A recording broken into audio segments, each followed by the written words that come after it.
సారభూతం భావాతీతం త్రిగుణరహితం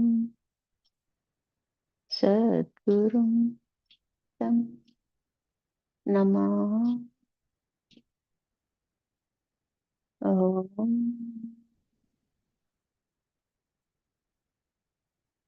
నమో బ్రహ్మాదిభ్యో బ్రహ్మ విద్యా సాంప్రదాయ కర్తృభ్యో వంశ మహాభ్యో నమో గురుభ్యః. సర్వోపప్లవరహిత ప్రజ్ఞానఘన ప్రత్యగర్తో బ్రహ్మైవాహమస్మి అహం పదార్థరహితః. సదాశివసమారంభ వ్యాసశంకరమధ్యమాం అస్మదాచార్యపర్యంతం వందే గురుపరంపరాం. ఓం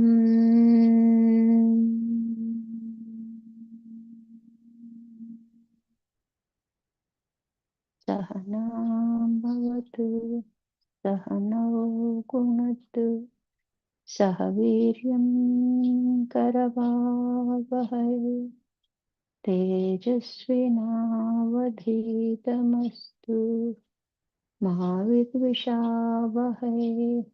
ఓం తత్సత్. ఓం శాంతి శాంతి శాంతి. హరి ఓం. శ్రీ గురుభ్యో నమః. హరి ఓం. హరి ఓం. సోమవారం అందరికీ హరి ఓం అమ్మ. పరిప్రశ్న. మనము ధ్యానం గురించి తెలుసుకుంటున్నాం. నిన్నటి వరకు ఎట్లా కూర్చోవాలి, ఆ పరిస్థితులు, మన సరౌండింగ్స్ ఎలా ఉండాలి అన్నది తెలుసుకున్నాం. ఈరోజు లక్ష్యమును చేరటం ఎలా అంటే, మనం ఒక లక్ష్యం పెట్టుకునే కదా ధ్యానం చేస్తాము. కాబట్టి అది ఎలా చేరుకోవాలో ఇక్కడ వివరిస్తున్నారు. ఎలా చేయాలంట ధ్యానాన్ని? నీవు మరణించినా బ్రతికున్నా పర్వాలేదు అంటే ఏదైనా ఒకటే అన్న బుద్ధ భగవానుడు కూడా అంతే కదా, ఈ శరీరం ఏమైనా అయిపోని నేను తెలుసుకోవాల్సిందే అని కూర్చుండిపోయాడు. అంటే మరణాన్ని కూడా ఆయన యాక్సెప్ట్ చేయడానికి సిద్ధంగా ఉన్నాడని. అంటే కఠినమైన సాధన చేయాలి, కఠినంగా ఉండాలి. అంటే మనం ఏం చేస్తున్నాం, సగం బాహ్య ప్రపంచం, సగం ఆంతరికం ప్రయాణాలు చేస్తున్నాం. కానీ కఠినమైన సాధన అంటే నిరంతరం ఒకటే ధ్యానం అన్నమాట. ఆ పరమాత్మ గురించే ధ్యానం చేయాలి, లేదా మన స్వస్వరూపం గురించే ధ్యానం చేయాలి, లేదా సమాధి నిష్టను పొందడానికే ప్రయత్నం చేయాలన్నమాట. దానికోసం ఏం చేయాలన్నది తెలుసుకోవాలి, పాటించాలన్నమాట. ఇంకా అన్యమైనది మనకి ఇంపార్టెన్స్ గా కనిపించకూడదు అనమాట. ఫలితం గురించి ఆలోచించక లోతుకు దిగి తీవ్ర కృషి సల్పవలను. ఫలితం ఇంకా రాలేదేంటి, ఇప్పుడు రాలేదు, ఇది రాలేదేంటి, అది రాలేదేంటి, ఈ మధ్యలో మనకు కొన్ని సిద్ధులు సంక్రమిస్తాయి అనుకున్నాం కదా, వాటి గురించి కానీ వేటి గురించి ఫలితం అన్నదాని గురించి ఆలోచన ఉండకూడదు అనమాట. తీవ్ర కృషి సల్పవలను అంటే ఎంత తీవ్రంగా చేయగలమో మనకున్న టైం అంతా కూడా దాని మీదే కేంద్రీకరించగలగాలన్నమాట. నీవు తగినంత ధైర్యశాలివి అయినట్లయితే 6 మాసాలలో పూర్ణ యోగి కాగలవు. ధైర్యశాలి అంటే ఏంటండి, మనం ముందు చెప్పుకున్నాం, బాహ్య ప్రపంచం పట్ల సింహ హృదయం కలిగి ఉండాలి. అంటే ఎటువంటి పరిస్థితులనైనా నాకు అవసరం లేదు అన్నది మనము నిలబడిపోగలగాలన్నమాట. మనకు సహజంగా ఏమైంది, కొన్ని అవసరం లేదనుకుంటాము, కొన్నిటిని వదలలేకపోతూ ఉంటాం అనమాట. ఆ వదలలేనివి కూడా వదలగలగటమే నిజమైన సాధన అనమాట. తీవ్ర కృషి అంటే అదనమాట. తగినంత ధైర్యశాలివి అయినట్లయితే 6 మాసాల్లో పూర్ణయోగి అవుతాయి. ఈ రోజు నుంచి లెక్క పెట్టుకోండి, ఇది ఫిబ్రవరి. అంటే 6 నెలల్లో మనం సాధించవచ్చు అనమాట. పోనీ ఇప్పటి వరకు ఏయో స్కిప్ చేసుకుంటూ ఏదో ప్రయత్నాలు చేసాము, అయిపోయింది.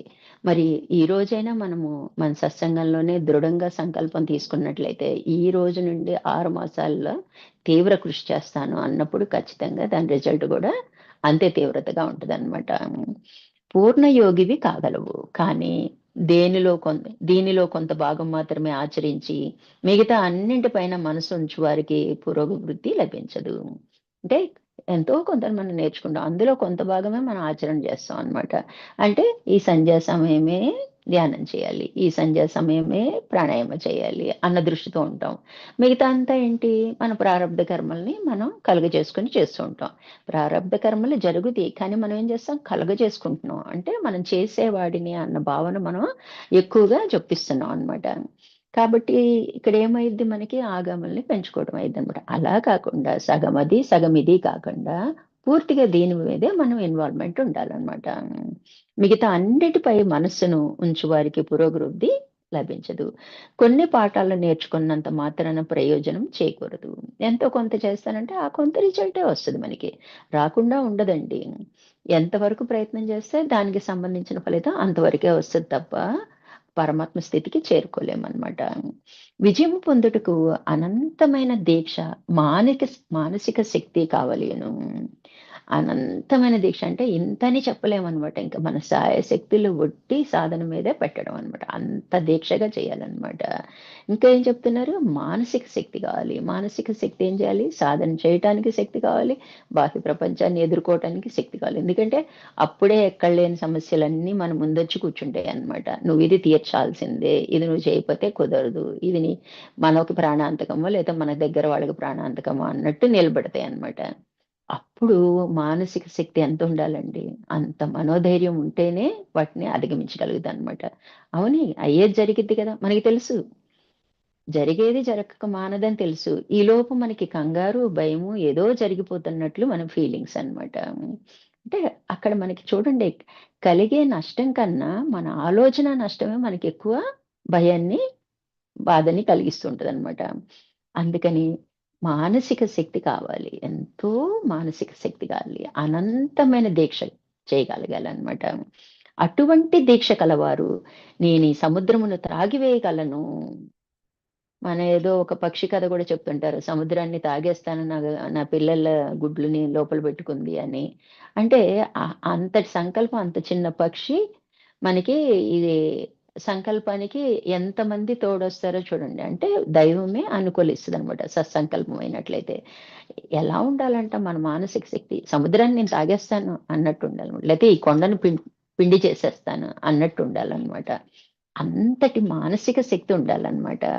దృఢంగా చెప్పగలగాలి. అటువంటి శక్తి, మానసిక స్థైర్యము కలిగి తీవ్ర కృషి సల్పిన ఎడల లక్ష్యములు చేరను. అంతటి మనోశక్తి ఉండి తీవ్రంగా కృషి చేసినట్లయితే తప్పక లక్ష్యాన్ని చేరుకుంటామండి. ఇది ఖచ్చితంగా జరిగే తీరిద్దండి. మన లోపాలు మనకి తెలుసు, మనకి ఏం చేయాలో తెలుసు, ఏం చేయకూడదో తెలుసు, ఎలా ఉండాలో తెలుసు, ఎంత ప్రయత్నం చేయాలో తెలుసు. తెలిసి కూడా మనం ఏం చేస్తుంటాం, మనకి నచ్చినట్టే చేస్తుంటాము. అలా కాకుండా అటువంటి మానసిక స్థైర్యం కలిగి తీవ్ర కృషి సల్పిన ఎడల లక్ష్యము చేరగలవు. ఆ ప్రయత్న లోపం అని మనం గుర్తించుకోవాలండి. మనల్ని మనం ఎందుకు చెక్ చేసుకోవాలంటే, మనం ఏం ఆలోచిస్తున్నాము, మనం ఏం వింటున్నాము, మనం ఏం చెప్తున్నాము, మనం ఏం చేస్తున్నాము. మరి చెప్పేవాళ్ళన్నా చెయ్యాలి కదా, వినేవాళ్ళు చెయ్యాలి. అంటే వినటం వలన లేదు, చెప్పటం వలన లేదు. అంటే దాని ఫలితం ఎప్పుడుండాలి, ఈ ఎఫర్ట్స్ అన్నీ కూడా మనం సాధనలో పెట్టాలన్నమాట. అంతటి తీవ్రమైన కృషి సల్పితే తప్ప మనకి రిజల్ట్ రాదనమాట. ఇప్పటికి చాలా ఏళ్ళు గడిచిపోయినాయి కదా, ఒక్క 6 నెలలే కదా, టార్గెట్ పెట్టి చేయొచ్చు కదా. అలా అన్నా ప్రయత్నిద్దాం. జాగరూకుడవై ఉండుము. ప్రతి ఒక్క కదలిక వృత్తాకారముగానే ఉండును. ఎలా ఉంటదంట, ఒక చిన్న మిస్టేక్ అన్నమాట. చిన్న కదలిక ఎలా ఉంటదంట, వృత్తాకారంగా ఉంటది. అంటే దానికి మధ్యలో గ్యాప్ ఉండదు చూడండి. తిరుగుతానే ఒక ఆలోచన వచ్చిందనుకోండి, వృత్తాకారం. వృత్తం అంటేనే ఆలోచన.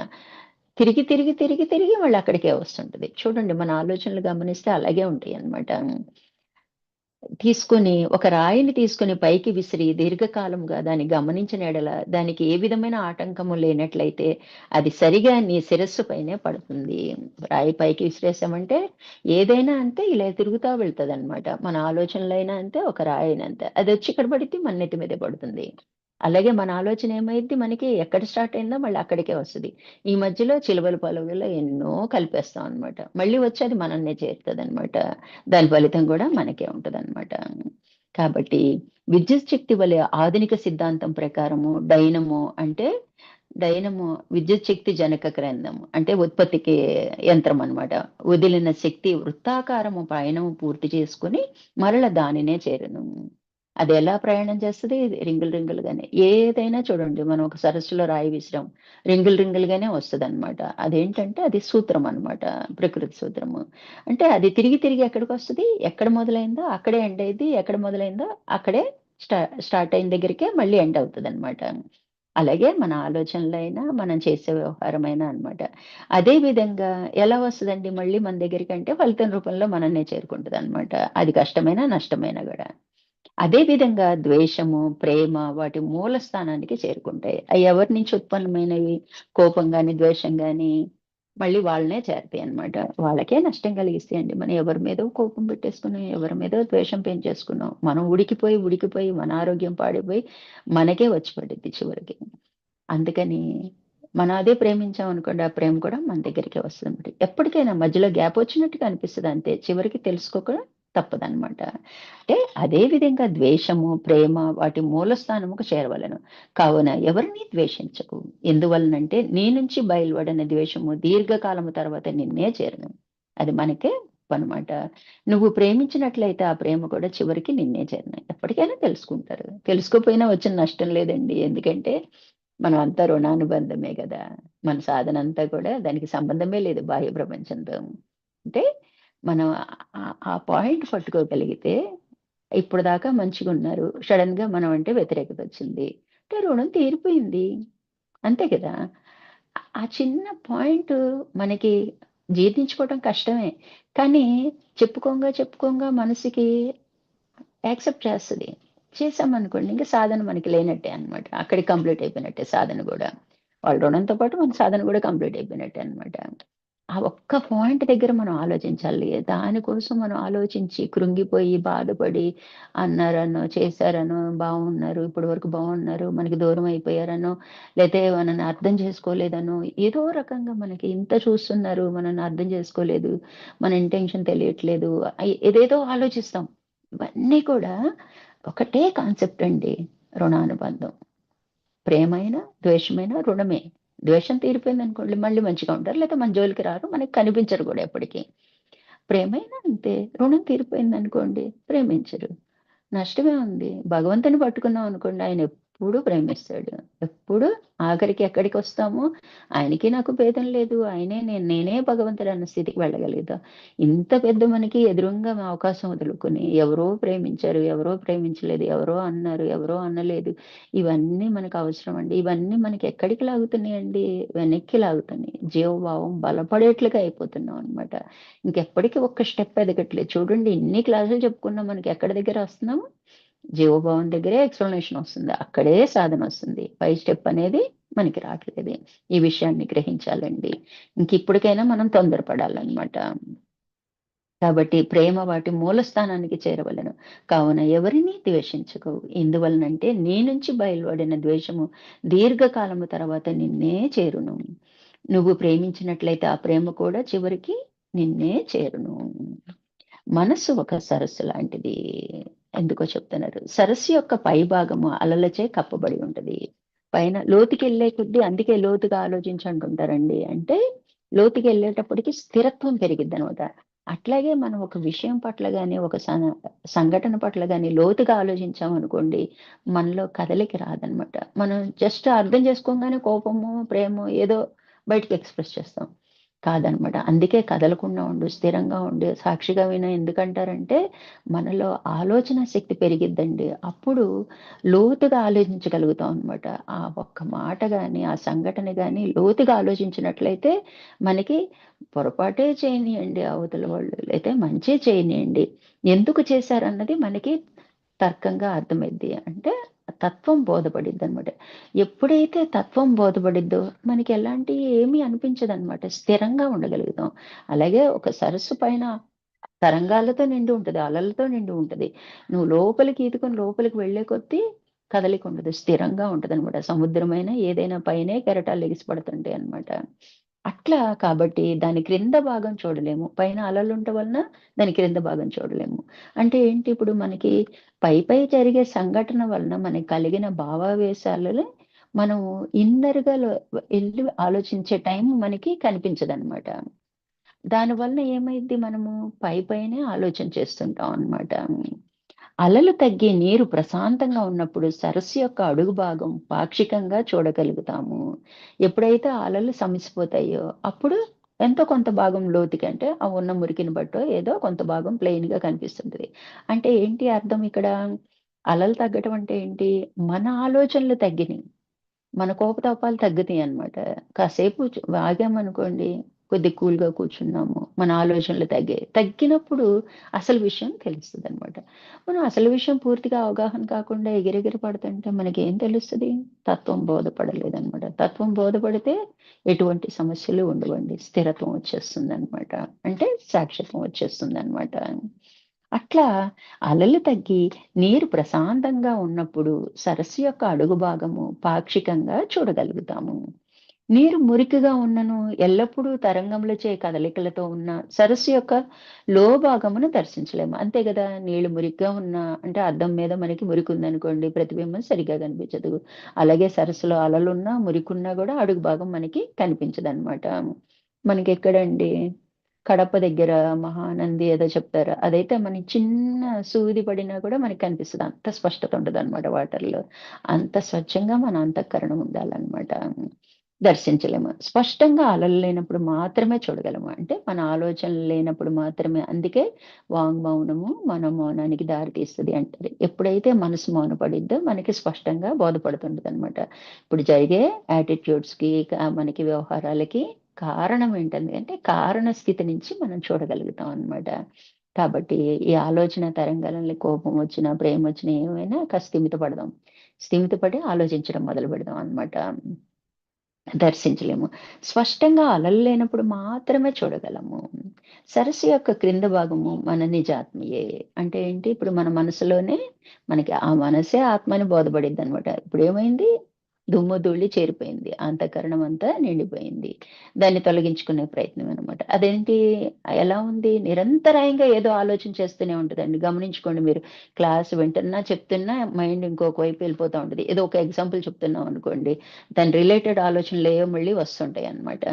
వినేవాళ్ళకి వస్తాయి, చెప్పేవాళ్ళకి వస్తాయి. అంటే ఆలోచనలు లేకుండా ఉండాలి అంటే, మనం ఎంత తీవ్రంగా ప్రయత్నం చేయాలో చూడండి మరి. అంటే విచారణ అండి. విచారణ వల్ల ఏమైద్దంటే, మనము ఆలోచన వల్ల ఫలితం లేదు. అది బోధపడిద్దనమాట. జరిగేది జరగక మానదు. అలాగే వ్యక్తులతో అయినా, వస్తువులతో అయినా, ఒక వస్తువు ఎంతో ఖరీదు పెట్టి ఎక్కడి నుంచో తెప్పించుకున్నామండి. బళ్ళన పడిపోయి బద్దలైపోయింది. అదైనా అంతే, అంతే రుణం ఉంది. ఆ కాన్సెప్ట్, అంటే ఆ సూత్రం మనం పట్టుకోగలిగితే, మనం ఖచ్చితంగా పై స్థితి నుంచి చూడటం మొదలుపెడతాం. ఎప్పుడు అంటారు, సూర్యస్థానం నుంచి చూడమని చెప్తుంటారు స్వామివారు. అంటే కనీసం మనం ఉన్న స్థితికి కొంచెం పైనుంచి చూస్తే మనం నిలకడ చెందుతాం అన్నమాట. ఇట్లా సరస్సు యొక్క క్రింద భాగము నిజాత్మయే. సరస్సు మన చిత్తము అంటే మనస్సు. అలలు, వృత్తములు అంటే ఆలోచనలు. చూడండి కరెక్ట్‌గా దానికి దీనికి కంపారిజన్ సరిపోయింది. అంతేగాక మనస్సు 3 స్థితులలో ఉండను. మొదటిది చీకటిగా ఉండను. అంటే తమస్సు. ఏం చెప్పినా, గోడకి చెప్పినా మనం అంటూ ఉంటాం అనమాట. దున్నపోతు మీద వర్షం కురిసినట్టే అంటాం. లేదా గోడకి చెప్పినా, నీకు చెప్పినా ఒకటే అంటాం అనమాట. అంటే తమస్సు అనమాట. అంటే తమోగుణం. మూర్ఖులలోను, బుద్ధిహీనుల్లోనూ ఉండెను. తమస్సు వలన హానియే జరుగును. మనసు ఆ స్థితిలో ఉన్నప్పుడు వేరే భావం ఏమీ కలగదు. ఇక రెండవది క్రియాశీలకం, మానసిక స్థితి రజస్సు. దీని ముఖ్య లక్ష్యము శక్తి, ఆనందం. కష్టపడే మనస్తత్వం. ఏదైనా పొందాలి అంటే రజోగుణం ఉండాలన్నమాట. కష్టపడతారు, సాధిస్తారనమాట. కాబట్టి శక్తి, ఆనందం. ఫలితము ఉంటదనమాట. నేను శక్తివంతుడనై ఇతరులను పరిపాలించెదను అన్న భావం దాకా తీసుకెళ్తదనమాట. ఇక మూడవ స్థితి సత్వము, పవిత్రత, ప్రశాంతత. ఎప్పుడు న్యాయం, ధర్మం తప్పకుండా వ్యవహరిస్తారు. ఎప్పుడు శాంత మనస్కులై ఉంటారు. వాళ్ళ మొహం చూడంగానే ఎదుటోళ్ళకి కూడా హాయిగా అనిపిస్తదనమాట. అంటే ఈ స్థితిలో తరంగములన్నీ సమసిపోయి మనస్సు అనే సరస్సు యొక్క నీరు స్పష్టంగా ఉంటాయి. ఏ స్థితిలో అండి? సత్వగుణం. అందుకే గుణానికి అంత ప్రాముఖ్యత ఉంది.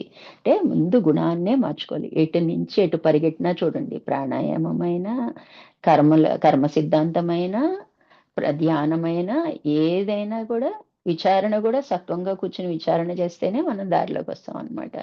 అన్నిటికీ గుణాన్ని మనం సత్వగుణంగా మార్చుకోవాలండి. మనస్సు దాని స్వాధీనము. ఎగిసిపడుతున్న ఆలోచన తరంగాలను స్వాధీనపరుచుకునే గొప్ప సాధనము ధ్యానము. ఆలోచనల నుంచి బయటపడాలి అంటే విచారణ చేసినా, ఏం చేసినా కూడా అవి వాటి పని చేస్తూనే ఉంటాయన్నమాట. ధ్యానంలో కూర్చున్నప్పుడే అవకాశం ఉంటది. ఎందుకంటే దాన్ని కంట్రోల్ చేయగలుగుతాము. ఎందుకంటే ఒక స్థిరమైన సంకల్పం చేసుకుంటాము, కదలకుండా కూర్చుంటాము, ప్రాణాన్ని కూడా మనం సమస్థితిలో ఉంచుకుంటాము. ఆటోమేటిక్‌గా రిలేటెడ్ మనసు సమస్థితిలో ఉంటది. మనం ఏం చెప్తే అదేంటది. ఇప్పుడు ఎగసిపడే మనసనుకోండి, ఏం చెప్తే ఏమింటది? వింటది. దానిలో అదే చేస్తుంటదనమాట. ఈ ఈ ధ్యానంలో కూర్చున్నప్పుడే మన స్వభావాన్ని మార్చుకోవడానికి మనకు అవకాశం ఉంటదనమాట. అంటే సమప్రాణాయామం ద్వారా ప్రాణం సమస్థితికొస్తది. శరీరం కదలకుండా స్థిరంగా కూర్చుంటాము. అట్లాగే మనస్సు స్థిరమవుద్ది. అప్పుడు దానికి విచారణ చెప్తాము. లేకపోతే ఏక వస్తువు మీద ఏకాగ్రత కాన్సంట్రేట్ చేయమని చెప్తాం. ఏమి చెప్పినా కళ్ళు, చెవులు అన్నీ కట్టేసుకొని కూర్చుంటాం కాబట్టి, ఆ క్షణంలో మన స్వభావాన్ని మన చేతుల్లోకి తెచ్చుకుంటాం అనమాట.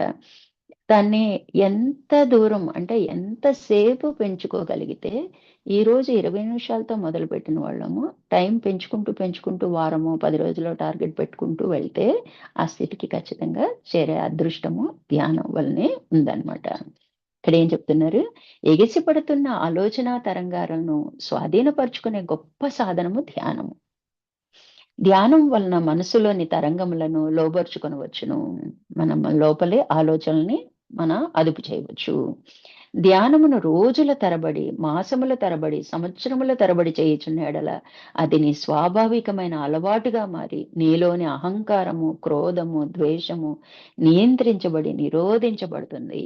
ఇది 4 రోజులు చేస్తే అయిపోయే పని కాదనమాట. రోజు చెయ్యాలనమాట. అలా నెలలు, సంవత్సరాలు చేసే కొద్దీ మనకి తెలియకుండానే మనలో మార్పొస్తదనమాట. మనలో అన్ని చెడు లక్షణాలన్నిటిని నియంత్రించబడతాయి. కంట్రోల్ పవర్ అనేది బాగా వస్తది. స్థిరత్వం అనేది వస్తది. సాక్షిత్వం అనేది వస్తది. ఇయన్నీ ఉంటే ఏంటండి లక్ష్యం? ఆటోమేటిక్‌గా మనకి దర్శన భాగ్యం కలిగిద్దనమాట. అందుకని ధ్యానాన్ని వదిలిపెట్టొద్దు. ప్రాణాయామాన్ని వదిలిపెట్టొద్దు. విచారణ చేద్దాం. ఏది చేసినా ప్లస్ విచారణ మార్గం అండి. అంటే జ్ఞాన మార్గం. ఇది కంపల్సరీ. ఇదొక్కటే చేద్దామంటే అంత బుద్ధి బలం మనకి లేదు. మనకి తెలిసిపోయింది. మనం వచ్చి చాలా ఏళ్లయింది. ఇంకా మనము మన ప్రయత్నాలు జరుగుతానే ఉన్నాయి. కాబట్టి దానికి ఇంకొద్దిగా యాడ్ అన్నమాట. ఇంకొద్దిగా మనం యాడ్ చేసేటప్పటికి దానికి బలం పెరిగిద్దనమాట. బలం పెరిగేటప్పటికి స్థిరత్వం వస్తది. సాక్షిత్వం వస్తదనమాట. సాక్షిత్వం గురించి ఇంకోసారి చెప్పుకుందామండి. అలా ఎప్పుడైతే మనకి స్థిరత్వము అంటే సాక్షిగా ఉండగలుగుతామో, అప్పుడు ఆ అనుభవం అనేది దానంతట అదే వ్యక్తమవుతదనమాట. ఇట్లా మనకి ధ్యానము సహకరిస్తదనమాట. సంతోషముగా ఉండుము. మనం ఎందుకంటే ప్రతి చిన్న విషయానికి గూడా మనం ఆనందపడటం అంటే సంతృప్తి మోక్షం అంటారండి. ఆనందపడటం నేర్చుకుంటే అండి అది బ్రహ్మానందం దాకా దారితీస్తదనమాట. ఇప్పుడు విషయానందమే అది బ్రహ్మానందానికి దారి చేసే అవకాశం ఉండదు. ఈ విషయానందమే ఒక్కోసారి మనకి నచ్చక దుఃఖం పడుతూ ఉంటాం గదా! అందుకని సంతోషంగా ఉండడం అలవాటు చేసుకోమంటున్నారు. ఎలాగో చెప్తున్నారు. నీవు ధార్మికంగా అభివృద్ధి చెందుతున్నావు అన్నట్టుకు ప్రథమ నిదర్శనము సంతోషంగా ఉండటే. మనం అక్కడ 7 నియమాలు పాటించినట్లయితే యమ నియమాల్లో 7 పాటిస్తే ఎనిమిదో స్టెప్ అనేది సహజ సంతోషం కలిగిద్ది. అంటే మనం ఎప్పుడు ధర్మంగానే వ్యవహరించాలి. న్యాయంగానే వ్యవహరించాలి. ఆటోమేటిక్‌గా ఎవ్వరు ఎన్నన్నా కూడా మనమేంటో మనకి తెలుసు కదా! మనం ధర్మం తప్పట్లేదు, న్యాయం తప్పట్లేదు. అప్పుడు ఎవరెన్ని నువ్వు ఇలాంటి దానివి, అలాంటి దానివి అన్నా మన మనసుకి మనం సమాధానం చెప్పుకోవాలండి ఎప్పుడైనా సరే. మనం ఎవరికో తెలియకుండా మోసం చేసినా, ఎలా ఉన్నా మన మనసనేది మనకి ఎప్పుడూ ఎత్తి చూపిస్తానే ఉంటదనమాట. ధార్మికంగా వ్యవహరించామనుకోండి, మనకి తెలియకుండా మనమే ప్రశాంతంగా ఉండలేము. మొదట్లో బాధ అనిపిస్తది అన్నారు. తర్వాత అర్థమైద్ది. నేనేం తప్పు చేయట్లేదుగా, నేను ధర్మంగానే వెళ్తున్నానుగా. So what? అనేవాళ్ళు అంటారు. అనేవాళ్ళు ఎప్పుడూ అంటారు. ఎలా ఉన్నా అంటారు. కాబట్టి దాన్ని పట్టించుకోవాల్సిన అవసరం మనకి లేనే లేదు. కేవలం ఇయన్నీ మన సాధకులమండి. మనం నిర్వర్తించాల్సిన మాటలనమాట. మన జీవితంలో మనకొచ్చే అనుభవాల నుంచి మనం ఎలా బయటపడాలన్నది మనకి ఈ సాధన, ఈ వాక్యాలే మనకి సహకరిస్తాయండి. లేదా ఎప్పుడు ఏదో ఒకటి ఉంటానే ఉంటదనమాట. కాబట్టి సంతోషంగా ఉండటమే. ధార్మికంగా అభివృద్ధి చెందుతున్నామంటే అర్థం ఏంటంటే మనకి ప్రశాంతంగా ఉంటాం. సంతోషంగా ఉండటం అంటే శాంత స్థితిలో ఉంటాం. ఏ సమస్యలు లేవని కాదు. ఉన్నా గూడా శాంతంగానే ఉంటాయి. వస్తాయి, వెళ్తాయి. సమస్యలన్నాక రావా? మనిషన్నాక వస్తాయి, వెళ్తాయండి. కంగారు పడిపోవటం, పరిగెట్టేయటం, 10 మందికి చెప్పేయటం ఇవన్నీ ఉండవనమాట. ఎవరైనా విచారంగా, మందకొడిగా ఉన్నారంటే అజీర్ణ వ్యాధితో బాధపడుతున్నారు అనవచ్చు కానీ, వారు ధర్మ అవలంబమాన్ని మాత్రం అవలంబిస్తున్నారని మాత్రం అనలేము. ఎందుకంటే ధర్మాన్ని ఆచరించకపోతే వాళ్ళ మొహమే చిన్నబోయి ఉంటదనమాట. ఎందుకంటే లోపల వాళ్ళకి తెలుసు వాళ్ళు చేసే తప్పులు వాళ్ళకి తెలుసు, వాళ్ళు చేసే పొరపాట్లు తెలుసు. వాళ్ళు వ్యవహరించే తీరు వాళ్ళకి తెలుసు కాబట్టి ఎప్పుడు అలా ఎలాడేసుకున్న మొహంలో ఉంటారనమాట. ఎప్పుడు సంతోషంగా చిన్న చిరునవ్వు మొహం మీద లేతే ప్రశాంతత మొహం మీద కనిపిస్తుందంటే ఎంతో కొంత మనం నమ్మొచ్చనమాట. యోగికి సర్వము ఆనందమయమే. నిజంగా యోగి అయినట్లయితే ఏది చూసినా అతనికి ఏమి ఇబ్బంది పెట్టదండి. ఎందుకంటే సమత్వ దృష్టి ఉంటది గదా! అందుకని ఆయన్ని ఏది ఇబ్బంది పెట్టదనమాట. హ్యాపీగా అన్నిటిని చూసి హ్యాపీగా ఫీల్ అవుతాడనమాట. తాను చూసే ప్రతి వ్యక్తి ముఖము అతనికి ఆనందంగానే కలుగజేస్తది. ఎవరిని చూసినా మొహంలో సంతోషం. వాడు శత్రువా? నాకు మిత్రుడా? మనకేమిటి మనకు నచ్చని వ్యక్తులైతే వెంటనే మన మొహంలో మార్పు తెలిసిపోతుంది. కోపంగా చూడటమో, ఏదోలాగా తప్పనిసరిగా పలకరించడమో అలా ఉంటది. కానీ ఉండదనమాట. అతనికి అందరూ ఒక్కరే. అందరూ పరమాత్మ స్వరూపులుగానే కనిపిస్తారు. అందరూ దివ్యాత్మ స్వరూపులుగానే కనిపిస్తారనమాట. కాబట్టి తను చూసే ప్రతి వ్యక్తి ముఖము అతనికి ఆనందాన్నే కలుగజేస్తది. సుగుణవంతుడైన మానవుని లక్షణమే ఇది. గుణవంతుడైన వాడు అంటే గుణాల్ని తన అదుపులో పెట్టుకున్న వాడికి అతని లక్షణమే సహజ లక్షణమే ఇదనమాట. ఎవరిని చూసినా హ్యాపీయే. ఎవ్వరొచ్చినా హ్యాపీయే. వీళ్ళు నా వాళ్ళు, వీళ్ళు పరాయి వాళ్ళు అన్న భేద దృష్టే కలగదనమాట. మబ్బుగా విచారమైన ముఖముతో ఉండవలసిన అవసరం నీకేముంది? ఎందుకు ఎప్పుడు విచారంతో ఉండాల్సిన అవసరం ఏముంది మనకి? అది అతి భయంకరము. ఆ మొహం చూడండి వెంటనే ఏడ్చినప్పుడు గూడా అద్దంలో చూసుకోమనేవాళ్ళు పెద్దవాళ్ళు. ఎందుకంటే మనం మన మొహం మనకే చిరాకుగా ఉంటదనమాట. అప్పుడు వెంటనే ఏడుపు ఆపేస్తారని. అంటే లేతే ఎళ్లి మొహం కడుక్కొచ్చుకో అంటుంటారనమాట. నీవు ఆ విధమైన ముఖము కలిగి ఉంటే ఆ రోజు బయటికి వెళ్ళొద్దు. ఎందుకంటే ఎదుటోళ్ళు విషాదంలో ఉంటే మనం హీ అని అంటామండి. అండం గదా! మనకి అంతో ఎంతో బాధ అనిపిస్తది. అంటే మనం ఎళ్ళింది గాక ఎదుటి వాళ్ళని గూడా బాధ పెట్టినోళ్ళం అవుతాం. అందుకని ఇంట్లోంచి వెళ్ళొద్దే అని సలహా ఇస్తున్నారు ఇక్కడ వివేకానంద స్వామి వారనమాట. ఆ రోజు బయటికి వెళ్ళొద్దు.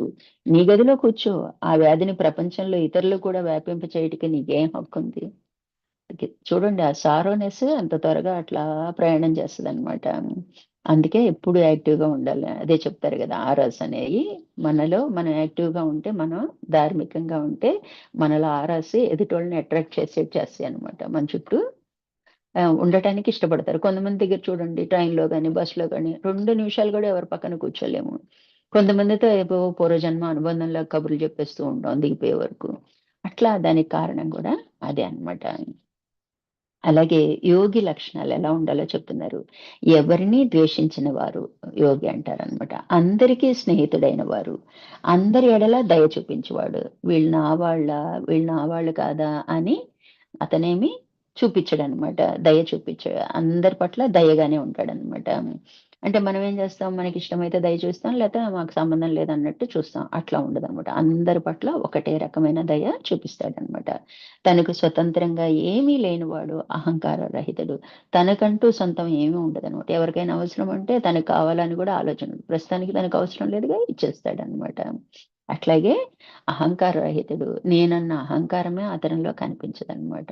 అంత కలిసిపోదు. చూడు అంటాం గదా! అతను బాగా కలిసిపోతాడు. అందరితో పిల్లల్లో, పెద్దల్లో కలిసిపోతాడంటారు. అలాంటి తత్వం ఉంటదనమాట. సుఖదుఖముల యందు సమచిత్తము కలవాడు. సుఖమొచ్చినా అలాగే ఉంటాడు. దుఃఖమొచ్చినా అలాగే ఉంటాడు. అలా ఎగిరిపడటం గాని, కృంగిపోవటం గాని జరగదనమాట. ఓహ్! నా వంతులో ఇది గూడా ఉందా? ఓకే. అని యాక్సెప్ట్ చేస్తాడనమాట. ఓర్పు కలవాడు. ఏదైనా ఒక విషయం పట్ల లేదా ఒక కార్యం పట్ల ఎంతో ఓర్పు కలిగి ఉంటాడనమాట. ఎల్లప్పుడూ సంతృప్తుడైన వాడు. ఎప్పుడు గూడా వచ్చిన దానికి అతనికి సంతృప్తే ఉంటదనమాట. ఎ అయ్యో! ఇంకా ఉంటే బావుండేది. ఇంకా కావాలి, ఇంకా చేయాలి. ఇలాంటి ఆలోచనలేమి అతనికి రావన్నమాట. సర్వవేళల యోగమును అభ్యసించేవాడు ఎప్పుడూ కూడా యోగం చేస్తుంటాడు. అంటే ఈ జీవాత్మని ఆ పరమాత్మలో కలయికి సంబంధించిన సాధన అంతా చేసుకుంటూ ఉంటాడు అనమాట. ఇంద్రియ నిగ్రహాన్ని కలిగి ఉంటాడు. దృఢ చిత్తము కలిగి మనస్సు బుద్ధి నాకు సమర్పణ చేసిన వాడు. అతని చిత్తం ఎలా ఉండాలి? మనస్సు బుద్ధి కూడా పరమాత్మ యందే లగ్నమై ఉండాలి. అలాంటి వాడే నాకు ప్రియుడని భగవంతుడు భగవద్గీతలో తెలియజేశాడు. ఇక్కడ కూడా అది చెప్తున్నాడు. ఎవరికి తాను విజ్ఞము కలిగించక తానెవరికి ఎవరిచే కల్లోలపరచబడక ఉండేవాడు. ఎవరికి ఆటంకం చేయడనమాట. ఇతని వలన ఎవరు ఇబ్బంది పడరు. అలాగే వేరే వాళ్ళ వలన తిని ఇబ్బంది పడ్డా అనమాట. అంటే ఇబ్బంది కలిగి చేసినా కూడా ఇబ్బందిగా ఫీల్ అవడం అనమాట. ఆనందము, క్రోధము, భయము, వ్యాకులత లేనివాడు. ఆనంద లక్షణానే కాదు, క్రోధం కానీ, భయం కానీ, లేతే మదన పట్టం కానీ. వ్యాకులత అంటే మదన పట్టం, ఏదో ఒక విషయం గురించి లేనివాడు నాకు అత్యంత ప్రియుడు. ఈ లక్షణాలన్నీ లేనివాడే నాకు ప్రియుడు అని భగవంతుడు చెప్తున్నాడు. దేనిపైనను ఆధారపడక పవిత్రుడై కార్యశీలుడై మంచి చెడు ఫలితముల గురించి విచారించక ఎన్నడూ విషాదము పొందక తనంతట తాను ప్రయత్నం చేయనుండు చేయనుండు వాడు నిందాస్థుతులు ఎందు సమబుద్ధి కలవాడు, మౌనముగా ఆలోచనాపూర్వకమైన మనస్సుతో ఉండువాడు, తనకు లభించిన కొద్ది దానితో ఆనందించువాడు, నిరాశ్రయుడైన సర్వప్రపంచమును తన గృహముగా కలవాడు, తన భావములందు దృఢత్వము కలవాడు. అటువంటి వ్యక్తి నాకు ప్రియభక్తుడు. అటువంటి వ్యక్తియే యోగి కాగలడు. అయితే అన్ని విషయాలలో అతను సమస్థితిలో ఉంటాడండి. నివాసమే లేదనుకోండి, ప్రపంచం ఉందిగా, నేనంటూ ఉన్నానుగా, ఎక్కడో చోట ఉన్నానుగా, ఇదే నా గృహం అనుకుంటాడనమాట. అటువంటి లక్షణాలు, ఇన్ని లక్షణాలు కలిగిన వాడే భగవంతుడికి ప్రియభక్తుడు, అలాగే నిజమైన యోగి అని తెలియచేస్తున్నారనమాట. అయితే మనం ఎలా ఉండాలో కూడా చెప్తున్నారనమాట. ధ్యాన స్థితికి మొదలు పెట్టామనుకోండి, రిజల్ట్ కోసం ఎలా ఉండాలి అంట, ముచ్చిపు చిప్పవలే ఉండవలను. స్వాతి నక్షత్రం పైకి వస్తున్న సమయంలో ఒక విధమైన చేపడిప్పలోని వాన చినుకు పడినట్లయితే ఆ ముత్యముగా తయారవుతుందనే ఒక అందమైన కాల్పనిక కథ భారతదేశంలో వాడుకలో ఉంది. ఇది కల్పితమో నిజమో అని అంటే కల్పితమైన కథగానే చెప్తున్నారనమాట. ఎలా ఎలా ఉంటదంటే, ఈ చేపలకు అది తెలుసు కాబట్టి స్వాతి నక్షత్రం మెరవగానే అది తీరానికి వచ్చి విలువైన వాన చిలుకను పొందుటకై ఎదురు చూచుచుండును. అంటే స్వాతి ముత్యం, మనకి స్వాతి చినుకై ఎలా ఎదురు చూస్తారో అలా అంటే అది ఎప్పుడూ పడదు కదండి, ఎప్పుడో ఒకసారే పడుతుంది కదా. అలా పోలుస్తూ ఉంటారనమాట. మనం చేసే జాగరణకి కానీ, అంటే వెయిటింగ్కి కానీ, ఎవరి పట్లైనా, వ్యవహారం పట్లైనా, రిజల్ట్ పట్లైనా అలా పోలుస్తూ ఉంటారనమాట. పొందుటికే ఎదురు చూచుచుండెను. వాటిలో ఒక చినుకు పడగానే అవి తమ డిప్పలను మూసుకొని సముద్రపు అట్టడుగున ఈదుకొని వెళ్ళి ఆ వాన చినుకు ముత్యముగా మారునంత వరకు ఓర్పుగా వేచి ఉండును. అయితే ఆ ముచ్చపు చిప్ప వలన వాటికి ఏమన్నా లాభం ఉందా అండి? మనమే కదా అలంకరిస్తాము, మనమే కదా కొనుక్కుంటాము. కానీ అవి ఎంత ఓర్పును పాటించి అక్కడ దాకా వ్యవహరిస్తే చూడండి, పైకొచ్చి ఎదురు చూస్తాయి. ఆ చినుకు పడిన తర్వాత లోపలికంటే సముద్రం లోపలికి ఈదుకుని వెళ్ళి, అంటే కదలని స్థితిలో వాటిల్ని ఉంచి మళ్ళీ ముత్యంగా తయారయ్యే వరకు అవి శ్రమ పడతాయి. పోనీ వాటికి ఏమన్నా ఫలితం ఉందా? లేదు కదా. అట్లా మనం కూడా వెయిట్ చేయమని, మనం మన లక్ష్యానికి దేనికోసం అయితే మనం సాధన చేస్తున్నామో, మనం సాధన చేస్తున్నాం కదా, ఇంకా ఎన్నాళ్ళు ఇంకా ఎన్నాళ్ళు అనేది మన లోపల ఉండనే ఉండవద్దు. అంతటి సహనము, అంతటి ఓర్పు మనలో ఉండాలి అని చెప్తున్నారనమాట. మనము కూడా ఆ విధముగా ఉండవలను.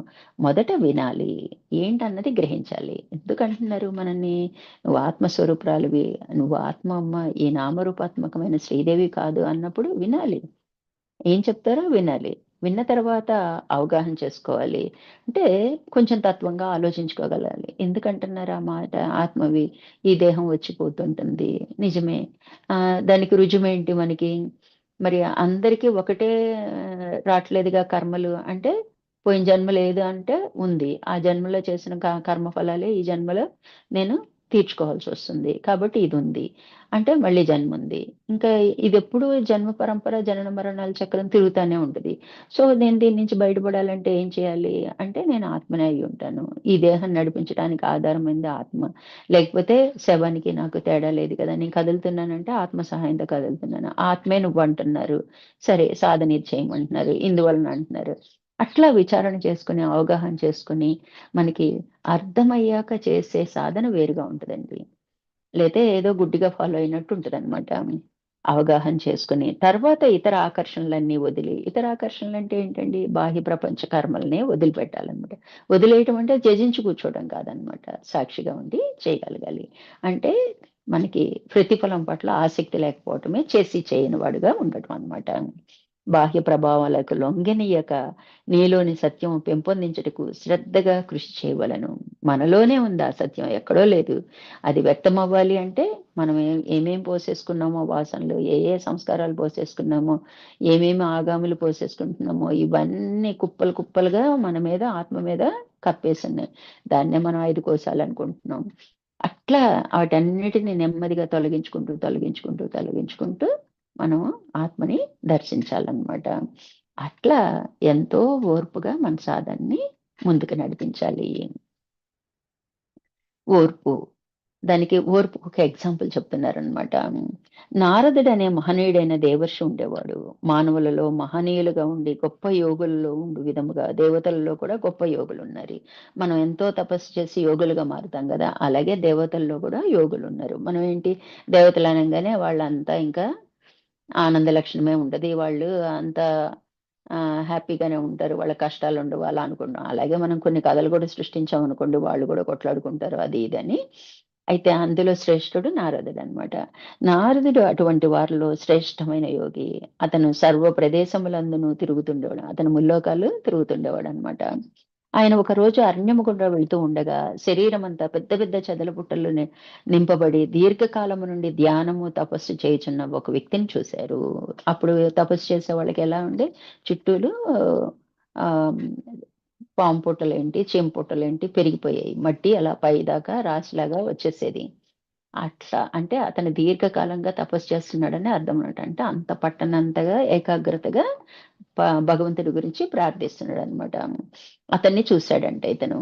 ఆ వ్యక్తి నారదుడిని చూశాడు. మీరు ఎచ్చడికి వెళ్తున్నారని ప్రశ్నించాడు.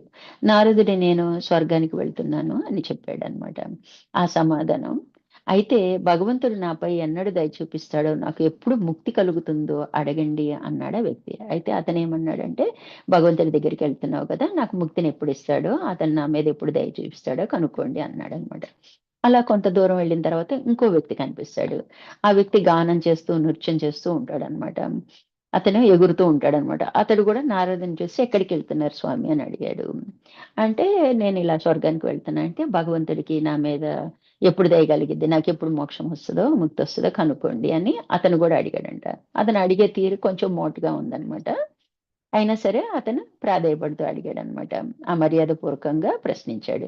నారదుడు మరలా నేను స్వర్గానికి వెళ్తున్నానని చెప్పాడు. అయితే ఇతను కొంతకాలం తర్వాత అదే త్రోవన నారదుడు తిరిగి వచ్చాడు.